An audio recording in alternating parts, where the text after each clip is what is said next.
El posmodernismo y la teoría lesbiana y gay. La versión del género introducida por la teoría lesbiana y gay es muy distinta del concepto de género de las teóricas feministas. Se trata de un género despolitizado, aséptico y de difícil asociación con la violencia sexual, la desigualdad económica y las víctimas mortales de abortos clandestinos. Quienes se consideran muy alejadas de los escabrosos detalles de la opresión de las mujeres han redescubierto el género como juego. Lo cual tiene una buena acogida en el mundo de la teoría lesbiana y gay porque presenta el feminismo como diversión, y no como un reto irritante. Un análisis preliminar de quiénes son estas nuevas portavoces de la teoría lesbiana y gay nos puede ayudar a comprender la elección de esta política en concreto. Mientras que las feministas destacadas de los 70 solían tener una formación profesional en ciencias políticas, historia y sociología, esta nueva variante procede de los estudios literarios y culturales, así como de los estudios fílmicos. Tomemos como ejemplo el libro compilado por Diana Fass, Incide/Out. Lesbian Theories, Gay Theories. Judith Butler ejerce la docencia en un centro de humanidades, por consiguiente, no pertenece necesariamente al campo de la crítica cultural. Las 18 autoras restantes proceden del campo de la literatura, los medios de comunicación, los estudios fílmicos, la fotografía y la historia del arte. No hay razón por la que una crítica del arte no pueda realizar una aportación valiosa al desarrollo de la teoría política. Sin embargo, tal vez sea un signo preocupante que todo lo que la nueva generación de alumnas y profesoras lesbianas y alumnos, y profesores gays denominan teoría proceda del mundo de las artes y no de las ciencias sociales. Tal vez así se explique el hecho de que en esta nueva teoría no haya lugar para el anticuado tema de las auténticas relaciones de poder, ni tampoco para la economía o para una forma de poder que no anda simplemente jugueteando, sino que se encuentra en manos de clases y élites determinadas.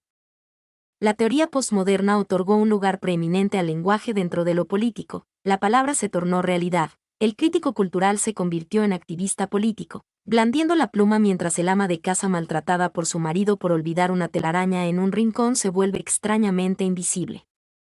En los años 80 se produjo un repentino entusiasmo por la obra de los maestros del postmodernismo Lacan, Foucault y Derrida, seguido de su incorporación a la teoría feminista.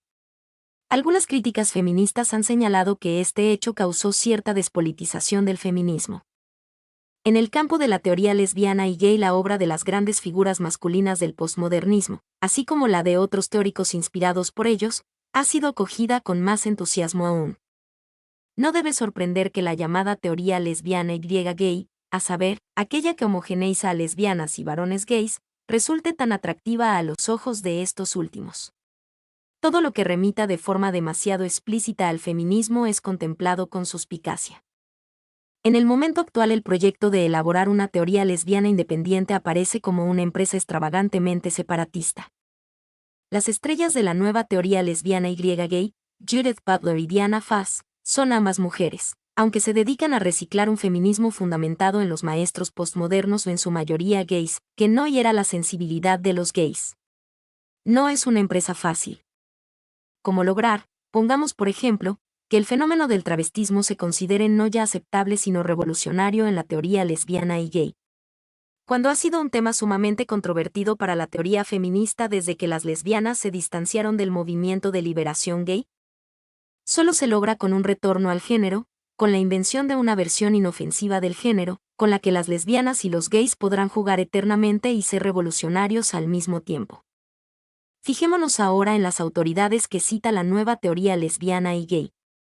En las notas de su introducción, Diana Fass cita a Judith Butler, a Lacan, en varias ocasiones a Derrida, a Foucault y a 9 varones y 2 mujeres más. Lo cual resulta verdaderamente sorprendente, teniendo en cuenta el importante corpus de teoría feminista lesbiana original que podría servir de fuente de inspiración. Pero estas obras no existen para la nueva teoría lesbiana y gay. No hay referencias a Mary Daly, Audre Lorde, Janice Raymond, Julia Penelope, Sarah Hoagland o Charlotte Bunch. Estas separatistas del pensamiento que plantean una teoría lesbiana donde los varones gays tienen una difícil cabida, han desaparecido. En la raíz del problema de género en la nueva teoría lesbiana y gay se halla la idea del predominio del lenguaje y de las oposiciones binarias que procede de Lacan y de Derrida. El lenguaje adquiere una importancia sin par. mientras que otras feministas consideran el lenguaje un factor importante, en medio del panorama de otras fuerzas opresoras que perpetúan la opresión de las mujeres, las restricciones económicas, la violencia de los varones, la institución de la heterosexualidad. Para las nuevas abogadas postmodernas de la teoría lesbiana y gay, el lenguaje se convierte en un asunto primordial. El lenguaje actúa a través de la construcción de falsas oposiciones binarias que controlan misteriosamente la manera de pensar y, por consiguiente, de actuar de las personas. Una de estas parejas binarias masculino/femenino es la más crucial para la opresión de las mujeres, así como de las lesbianas y de los gays. La feminista postmoderna excluye a los varones del análisis. El poder se convierte, en sentido Foucaultiano, en algo que navega por ahí en perpetua reconstitución, sin cometido real y sin conexión alguna con las personas reales. Por consiguiente, Judith Butler adscribe el poder a ciertos regímenes, afirmando que los regímenes de poder del heterosexismo y del falogocentrismo persiguen su propio crecimiento por medio de una constante repetición de su propia lógica. En otro lugar, antropomorfiza la heterosexualidad. El hecho de que la heterosexualidad esté en un continuo proceso de autointerpretación es prueba de que se encuentra en peligro constante. Sabe de su posibilidad de desaparecer. Una heterosexualidad con tesis doctoral. Un análisis feminista normalmente preguntaría en interés de quién o de qué se constituyen y operan estos regímenes. La pregunta por su finalidad no parecería estar fuera de lugar. Entonces volverían a aparecer los varones. El concepto de género que utiliza Butler se encuentra igualmente alejado de todo contexto respecto de las relaciones de poder. El género de la repetida estilización del cuerpo, una serie de actos repetidos dentro de un marco regulador altamente rígido que a lo largo del tiempo cristalizan, dando la apariencia de una sustancia o de una existencia natural. En otro lugar afirma que el género es una forma de travestismo, drag. De esta forma el género viene a significar una manera de sostener el cuerpo, un atuendo, una apariencia, y no resulta sorprendente la conclusión de Butler de que todas las formas de intercambio genérico, como el travestismo y los juegos de roles de las lesbianas, son actos revolucionarios. No queda claro dónde encaja en este entramado la vulgar y verdadera opresión de las mujeres. Si un varón cruel maltrata a la mujer con la que vive, ¿es porque ella ha adoptado el género femenino en su apariencia externa? ¿Supondría una solución para ella adoptar durante un día el género masculino paseándose vestida con una camisa de trabajo o saones de cuero, cuando el género se convierte en idea o en apariencia? La opresión de las mujeres efectivamente desaparece. Algunas teóricas feministas radicales han resaltado que la idea de género tiende a ocultar las relaciones de poder del sistema de supremacía masculina. El concepto de género ha gozado siempre de la mayor aceptación entre las teóricas feministas liberales y socialistas y, más recientemente, entre las postmodernas. Cuando en el pasado las teóricas feministas de cualquier ideología política se referían al género, siempre lo entendían como algo que puede ser superado o sobreseído. Tanto las feministas heterosexuales como las lesbianas se han sentido insultadas cuando les llamaban femeninas o masculina. Ese se consideraban, y muchas así lo siguen haciendo, objetoras de conciencia del género y no querían ningún trato con resistiéndose a representar ninguno de ellos. Algunas eligieron la vía de la androginia. Sin embargo, las teóricas feministas radicales han apuntado las limitaciones de esta aproximación. La idea de la androginia se apoya en la perpetuación de los conceptos de masculino y femenino. Es una supuesta combinación de las características de ambos y, por consiguiente, los reifica antes que abandonarlos. Durante más de 20 años las feministas y feministas lesbianas han tratado de rebatir el género negándose a actuar de acuerdo con sus reglas. En la actualidad algunas feministas postmodernas han calificado este proyecto no solo de mal planteado sino, además de imposible de alcanzar. Dentro de la teoría feminista, Butler denomina movimiento prosexualidad a aquel que mantiene que la sexualidad se construye siempre en términos del discurso y del poder, entendiendo parcialmente el poder como ciertas convenciones culturales heterosexuales y fálicas. Corrobora esta definición y afirma que resulta imposible construir una sexualidad en los márgenes de estas convenciones. Si la sexualidad es una construcción cultural dentro de las relaciones de poder existentes, el postulado de una sexualidad normativa antes, en los márgenes o más allá del poder representa una imposibilidad cultural y un sueño políticamente inviable que demora la misión concreta y actual de repensar todas las posibilidades subversivas. Para la sexualidad y para la identidad, dentro de los propios términos del poder. El feminismo en su acepción habitual ha sido declarado imposible. La teoría postmoderna se utiliza para apoyar el proyecto libertario sexual, más concretamente, el sadomasoquista. La mayoría de las feministas de los 70 y de los 80 probablemente se habrán encontrado luchando en favor de la eliminación del género y de la sexualidad falocéntrica. Hemos tratado de crear algo nuevo y distinto. Ahora descubrimos que perseguíamos un imposible. Mis jóvenes alumnas lesbianas me dicen: no hay duda de que el género está presente en las relaciones. No son conscientes de que con este comentario ofensivo invalidan 20 años de lucha de las feministas lesbianas contra esta situación. Resulta casi tan frustrante como cuando, recién iniciada en el feminismo, los hombres solían aleccionarme sobre el carácter natural de la femineidad y de la masculinidad. Los hombres ya no hablan así, ahora lo hacen las postmodernas y los postmodernos. Estas alumnas asumen, a consecuencia de su consumo de lecturas teóricas postmodernas, la imposibilidad de eludir el género. Según Derrida, no se puede escapar a una oposición binaria, solo se puede dar mayor peso a la parte más débil provocando presiones y tensiones. Quien pretende evitar el binario es tachada de esencialista.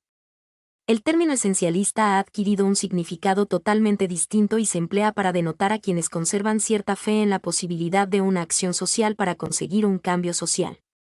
Tiempo atrás tal vez supiéramos qué significaba el esencialismo. Señalaba la convicción de que a varones y a mujeres les separaba una diferencia natural y biológica. Las feministas radicales, eternas misioneras del construccionismo social, discrepaban de esta convicción, aunque ciertas teóricas feministas de otros credos hayan fingido lo contrario. La feminista postmoderna Chris Whedon insiste en sus escritos en la desconcertante afirmación de que las feministas radicales empeñadas en transformar la sexualidad masculina en interés de la liberación de las mujeres, son en realidad deterministas biológicas convencidas de la imposibilidad de todo cambio. Lo que ahora se denomina esencialismo es la fe de las lesbianas en poder evitar el estereotipo de género, o en la posibilidad de practicar una sexualidad que no se organiza en torno al pene o a algún desequilibrio de poder. El posmodernismo llama a esta convicción esencialista por confiar en la existencia de una esencia incognoscible del levinismo.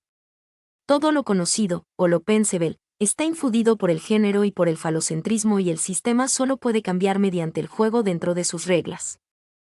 También se podría, tal vez incluso con más razón, invertir el juego, acusando de esencialismo a quienes aseguran que las lesbianas no pueden escapar del género o del falocentrismo. Sin embargo, quisiera evitar la invención y el lanzamiento de nuevas versiones esencialistas. Basta decir que la idea del carácter inevitable del género y del falogocentrismo me parece una visión brutalmente determinista y pesimista que consigue anular el proyecto feminista de los últimos 20 años.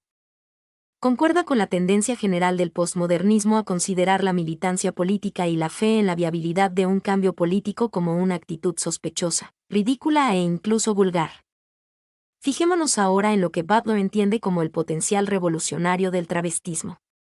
La construcción social del género es un viejo principio fundamental del feminismo. No obstante, al igual que otros hallazgos feministas tradicionales y muy manidos, parece nuevo y fascinante a los ojos de las seguidoras del postmodernismo. Y, efectivamente, es posible que lo sea para toda una nueva generación de mujeres jóvenes que no han tenido acceso a la literatura feminista de los 60 y de los 70, puesto que ésta no aparece en las referencias bibliográficas de sus cursos. Butler afirma que el potencial revolucionario del travestismo y de los juegos de roles consiste en la capacidad de estas prácticas para ilustrar la construcción social del género. Descubren que el género no posee ninguna esencia ni forma ideal, sino que es tan solo un disfraz, drag, que usan tanto las mujeres heterosexuales femeninas como los hombres heterosexuales masculinos, tanto las lesbianas que juegan a roles como los travestis gays sobre los escenarios, o los clónicos. El travestismo es una forma trivial de apropiarse, teatralizar, usar y practicar los géneros. Toda división genérica supone una imitación y una aproximación. Si esto es cierto, y así parece, no existe ningún género original o primario que el travestismo imite, sino que el género es una especie de imitación para la cual no existe original alguno. El género, entendido como gestos, atuendo y apariencia, puede, efectivamente, considerarse como disfraz, travestismo o, en palabras de Butler, representación, performance. A su modo de ver, la representación demuestra la ausencia de un sexo interno o esencia o centro psíquico de género.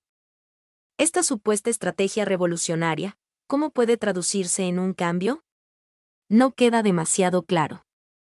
¿Cómo, pues, utilizar el género, en sí mismo una inevitable invención, para inventar el género en unos términos que denuncien toda pretensión de origen, de lo interno, lo verdadero y lo real como nada más que los efectos del disfraz, cuyo potencial subversivo debe ensayarse una y otra vez para así convertir el sexo del género en el lugar de un juego político pertinaz? Al parecer, el público que asiste a la función de travestismo del género debe darse cuenta de que el género no es ni real ni verdadero. Pero, después de darse cuenta, ¿qué deben hacer?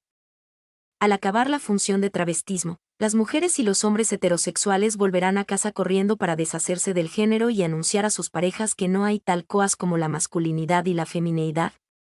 No parece demasiado probable.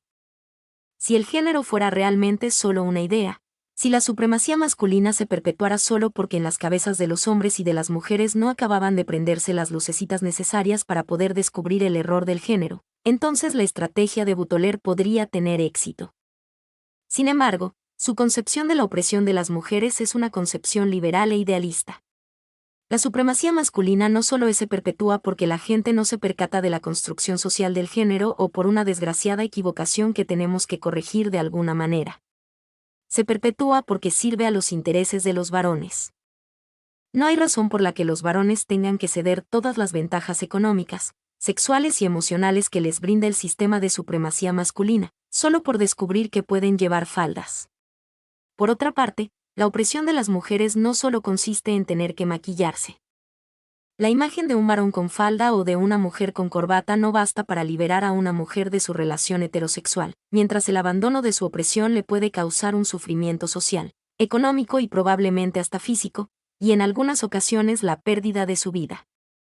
Según las defensoras de los juegos de género, el potencial revolucionario reside no solo en la asunción de un género en apariencia inadecuado, a saber, la femineidad por parte de un varón o la masculinidad por parte de una mujer. Parece ser que también la representación del género previsto puede ser revolucionaria. Hace tiempo que esta idea ha estado presente en la teoría gay masculina. Los gays que han descrito el fenómeno del hombre clónico vestido de cuero de los 70 no se pusieron de acuerdo sobre el potencial revolucionario de este fenómeno. Muchos teóricos gays mostraron su consternación, cosa bien comprensible. A su entender, el modelo viril de los gays traicionaba los principios de la liberación gay, que trataba de destruir los estereotipos de género, considerando la masculinidad un concepto opresivo para las mujeres.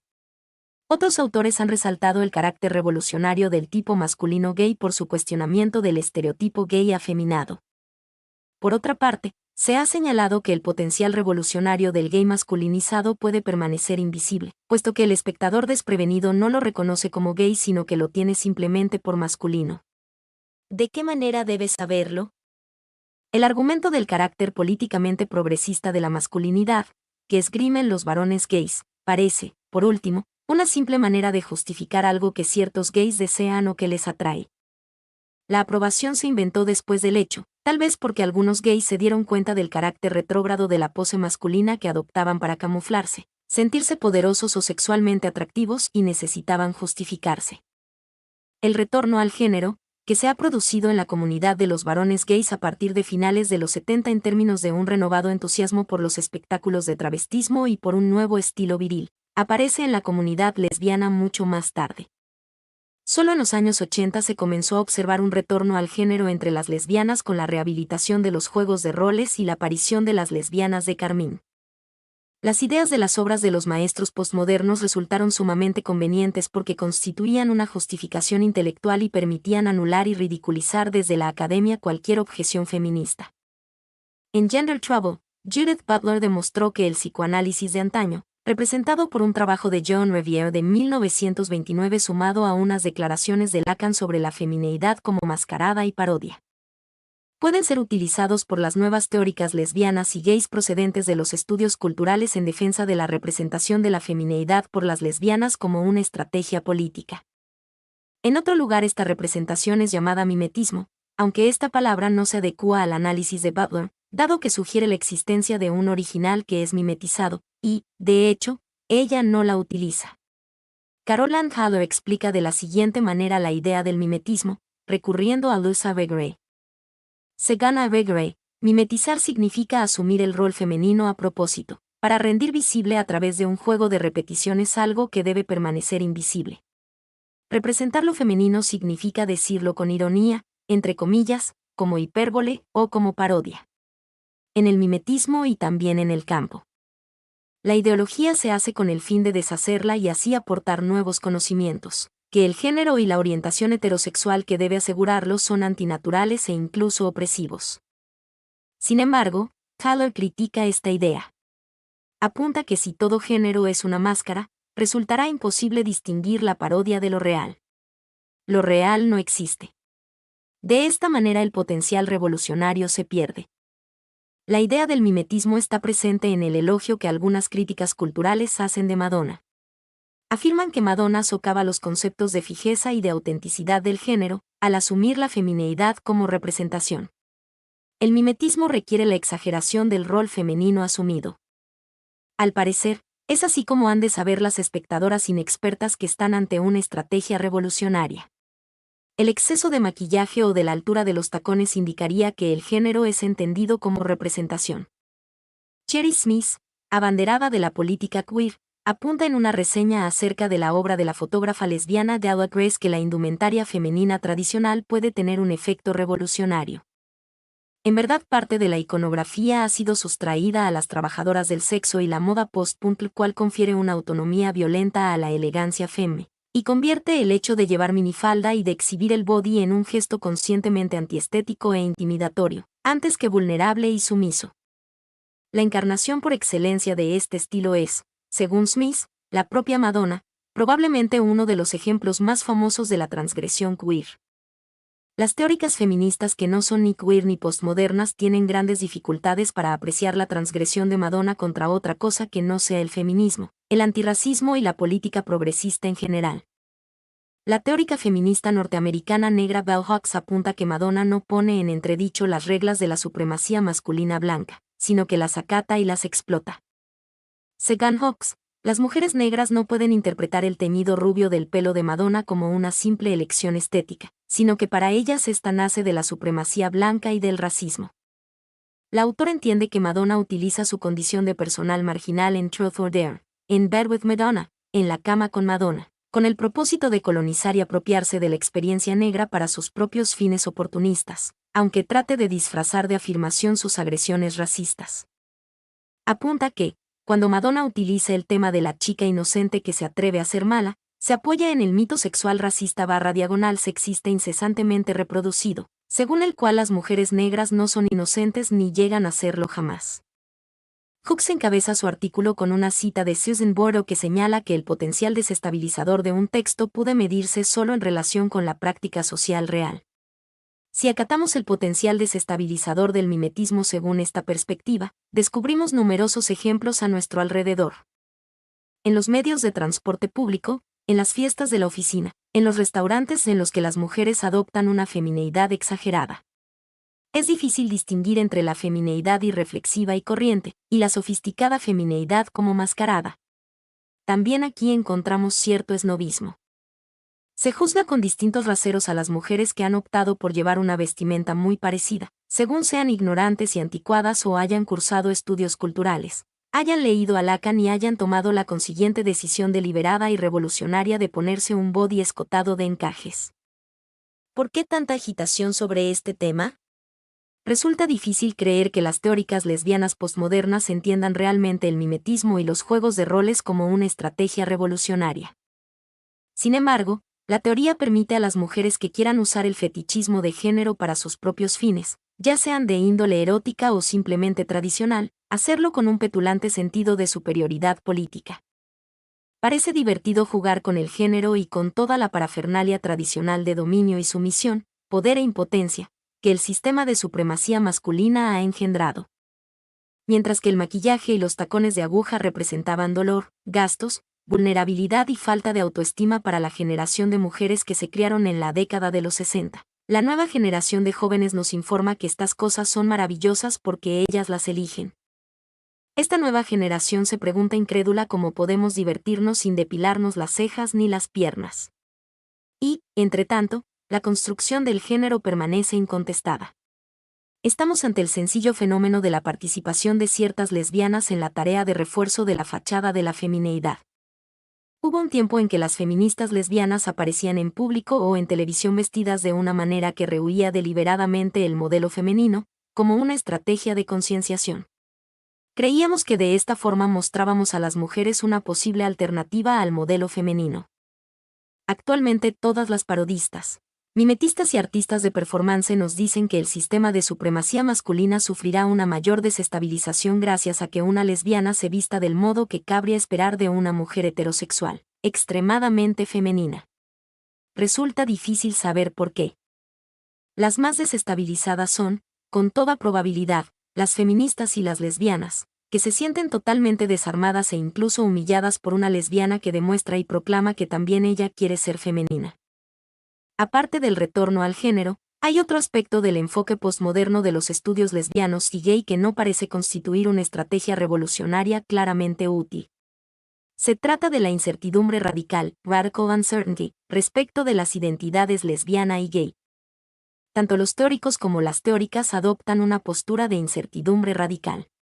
Para los incipientes movimientos lesbiano y gay de los 70, nombrar y crear una identidad eran cometidos políticos fundamentales.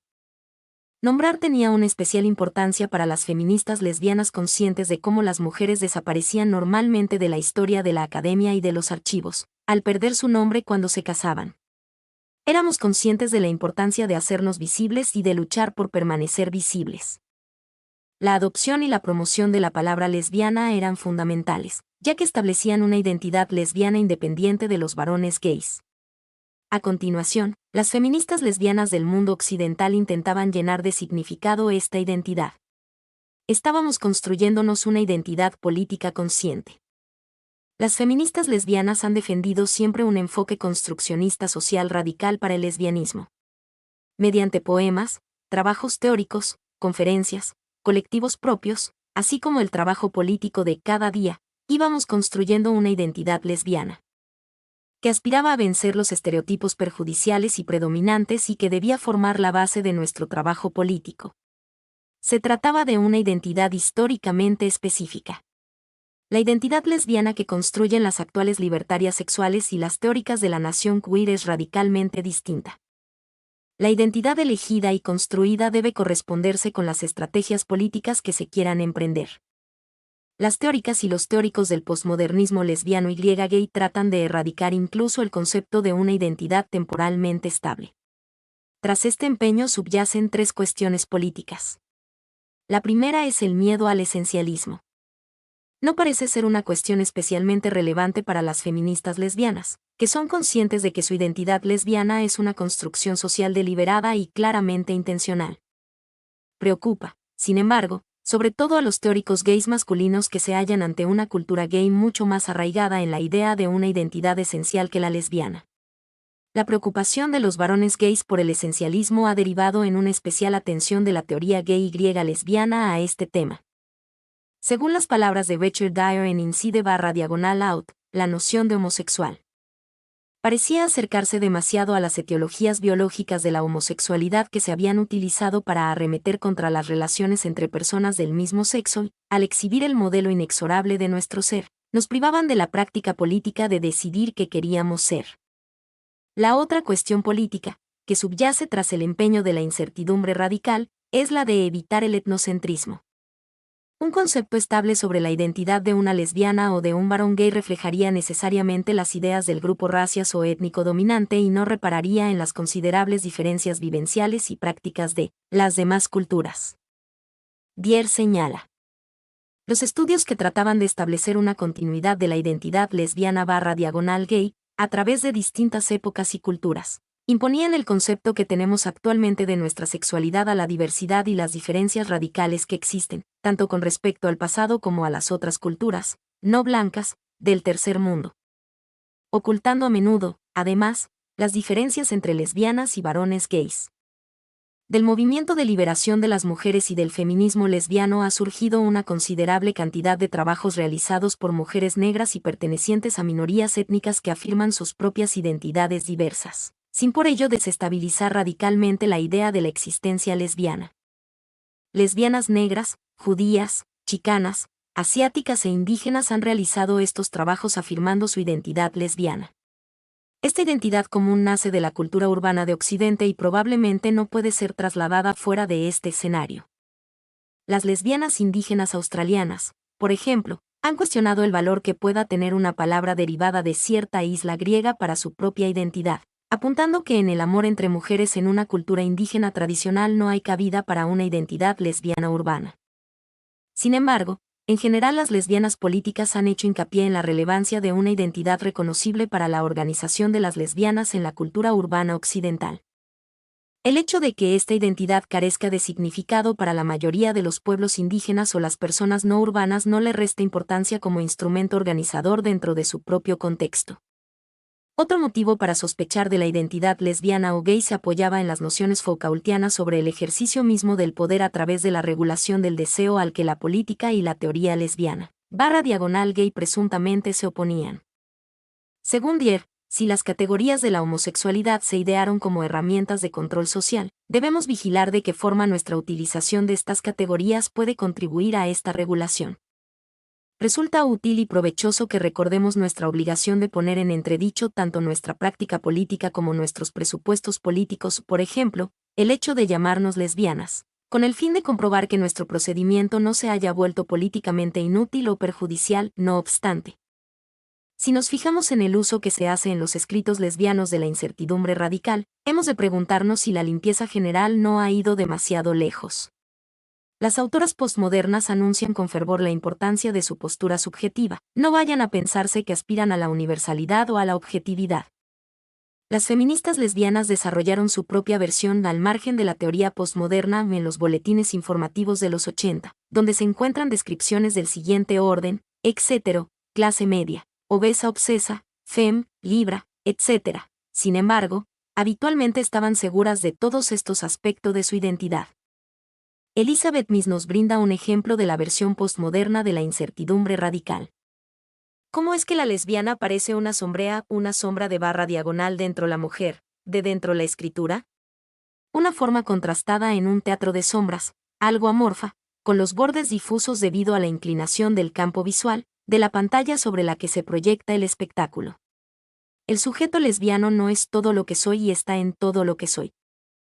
Una sombra de mí misma que da fe de mi presencia.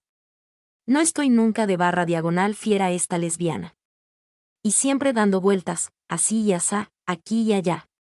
Las sombras, por no hablar del cuerpo, componen una compleja coreografía en nuestra lucha por un significado.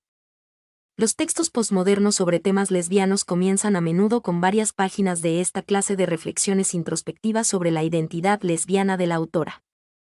Asimismo, las académicas postmodernas suelen emplear los 20 primeros minutos de sus conferencias cuestionando su propia postura subjetiva y dejando poco espacio para el verdadero contenido de la charla que el público espera con paciencia. Posiblemente muchas lectoras lesbianas nunca se hayan sentido como una sombra, o complicadas en una pugna formidable por su significado. No obstante, los textos feministas postmodernos están repletos de balbuceos desesperados sobre la dificultad de hablar o de escribir.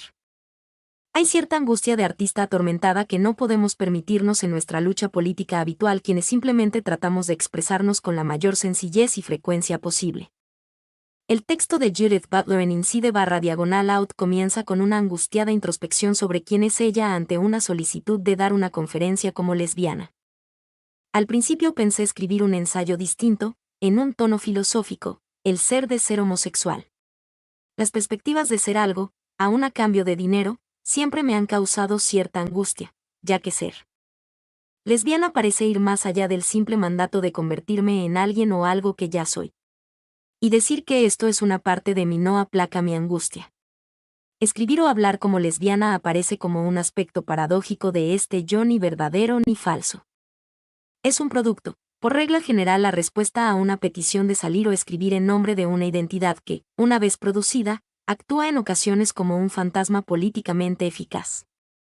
No me siento a gusto con las teorías lesbianas, las teorías gays, ya que las categorías de identidad suelen ser instrumentos de un régimen regulador. No quiero decir con esto que no volveré a presentarme en actos políticos bajo el signo de la lesbiana, sino que me gustaría conservar una permanente duda sobre el significado exacto de este signo. Un texto como este me parece preocupante desde una perspectiva política. En la frase inicial, Butler emplea la palabra homosexual para referirse a ella misma, algo que una feminista lesbiana corriente no haría nunca. Para gran parte de las lesbianas que se unieron a la lucha política en los 60, y que se negarían a ser incluidas junto con los varones gays en una misma categoría designada por una única palabra, el vocablo homosexual tiene unas connotaciones específicamente masculinas aún mayores que la palabra gay.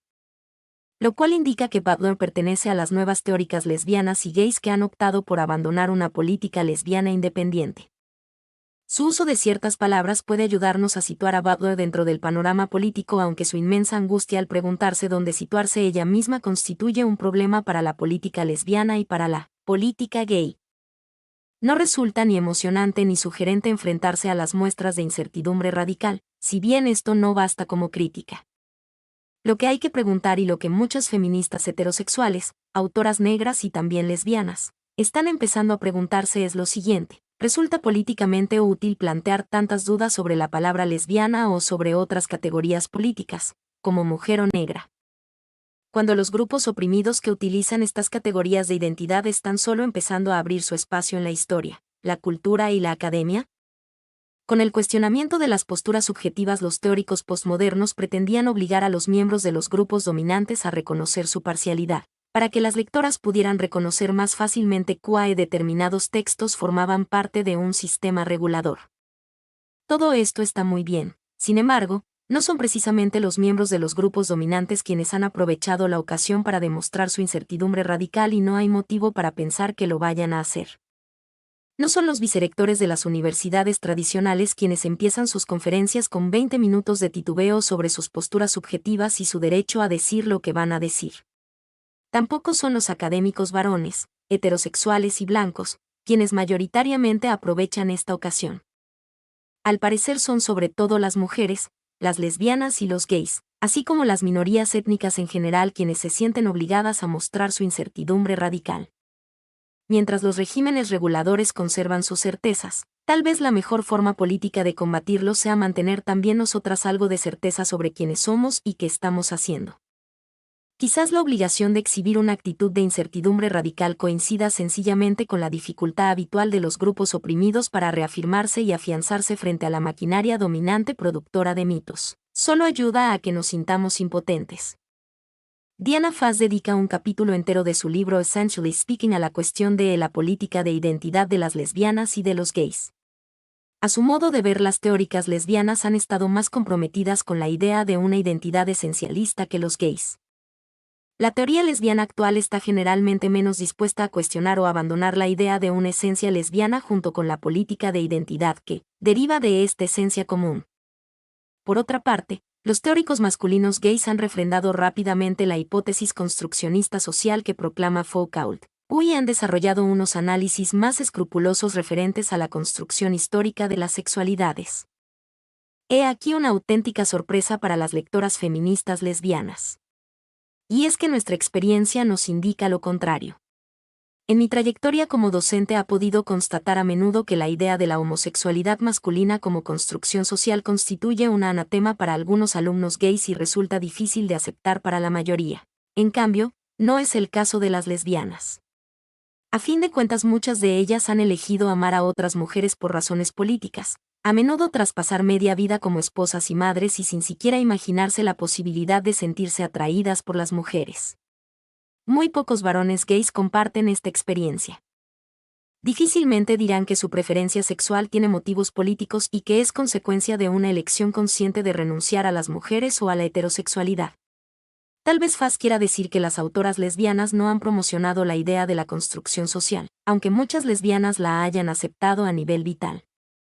Pero esta afirmación tampoco parece muy razonable. Existe una abundante bibliografía referida al lesbianismo político y a la idea de la heterosexualidad como institución política sobre la que se fundamenta la opresión de las mujeres.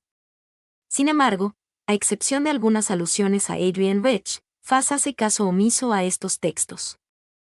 Tal vez no los conozca, aunque gran parte se utilice actualmente en los cursos de los estudios de las mujeres. Según Pfaz, las lesbianas suscriben el esencialismo con mayor entusiasmo que los varones gays debido a que las mujeres estamos más marginadas, Y la certeza de una identidad esencialista tiene mayor importancia para nuestra seguridad. Lo cual es lo contrario de la pregunta que de verdad sería interesante plantear, a saber, ¿por qué los varones gays, con mucho menos necesidad de una identidad esencialista en cuanto a su seguridad, la suscriben con mayor tenacidad? De acuerdo con Fass y otras teóricas lesbianas y gays postmodernas, Foucault descubrió para el mundo la construcción social de la sexualidad. Y concretamente nos reveló que las identidades sexuales se viven de distintas maneras en distintas épocas históricas. Fass cree que el hecho de que hubiera escasos análisis Foucaultianos en torno a la sexualidad lesbiana, a diferencia de los copiosos estudios sobre el sujeto gay masculino, podría ser debido a la mayor necesidad de las lesbianas de profesar un esencialismo político. Una afirmación verdaderamente sorprendente. Al margen de lo inexacto que resulta atribuir el esencialismo a la teoría lesbiana, existe otro problema más. ¿Por qué deberían practicar las lesbianas un análisis Foucaultiano? ¿Por qué, para describir su experiencia, debería valerse de la obra de un varón gay que en su teoría no tuvo en cuenta a las mujeres, ni mucho menos a las lesbianas, y cuyos hallazgos estuvieron además precedidos por el feminismo lesbiano? Algunas feministas lesbianas, notablemente Lillian Federman, han realizado su propio trabajo magnífico e innovador sobre las formas cambiantes y la evolución del amor entre mujeres a lo largo de la historia. No obstante, Fass no menciona a Federman. Mi nombre es Demim. Soy tu asistente personal. Mi sitio en internet es demim.es.tl.